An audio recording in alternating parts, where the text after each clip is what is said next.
77वें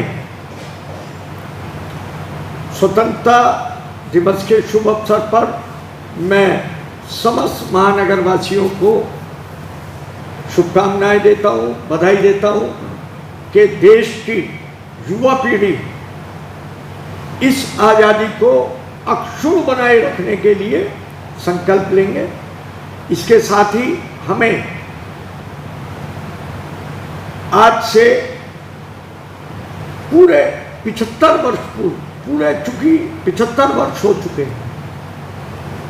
आज 14 अगस्त है और 14 अगस्त के दिन जो ये विभाजन की विभीषिका हुई थी, जिसके अंदर करोड़ों लोगों को अपने घर छोड़ने पड़े थे और जिसके अंदर लाखों लोगों का नरसंहार हुआ था, हमें उसको भी याद रखना है।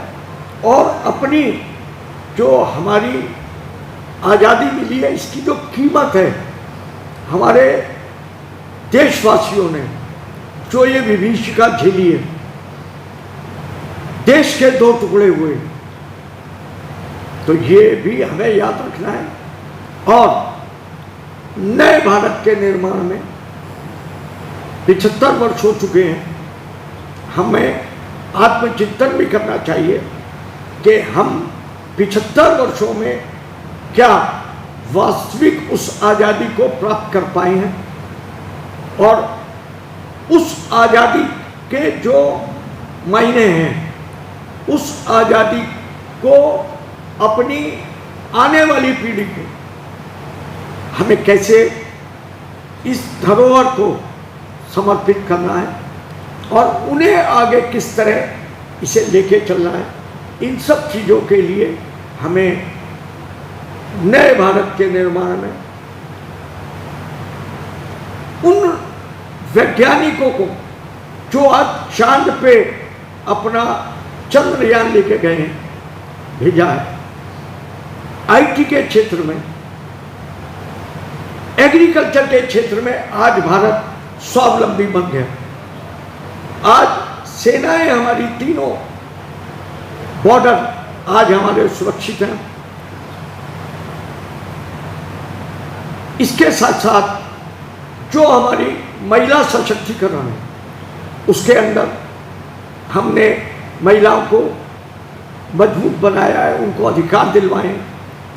हमने स्वास्थ्य के क्षेत्र में दुनिया के अंदर कोरोना जैसी महामारी को भारत देश ने किस मजबूती के साथ उसका सामना करा और उस पर विजय प्राप्त करी। हमने शिक्षा के क्षेत्र में आज हमारे देश के नौजवान शिक्षा में भरपूर तरीके से आगे, एक से एक तेज हमारे यहाँ की जो हमारी संस्कृति है, उसको ध्यान में रखते हुए जिस तरह हमारे यहाँ का ब्रेन है भारत का, वो उसको प्राप्त कर रहे हैं।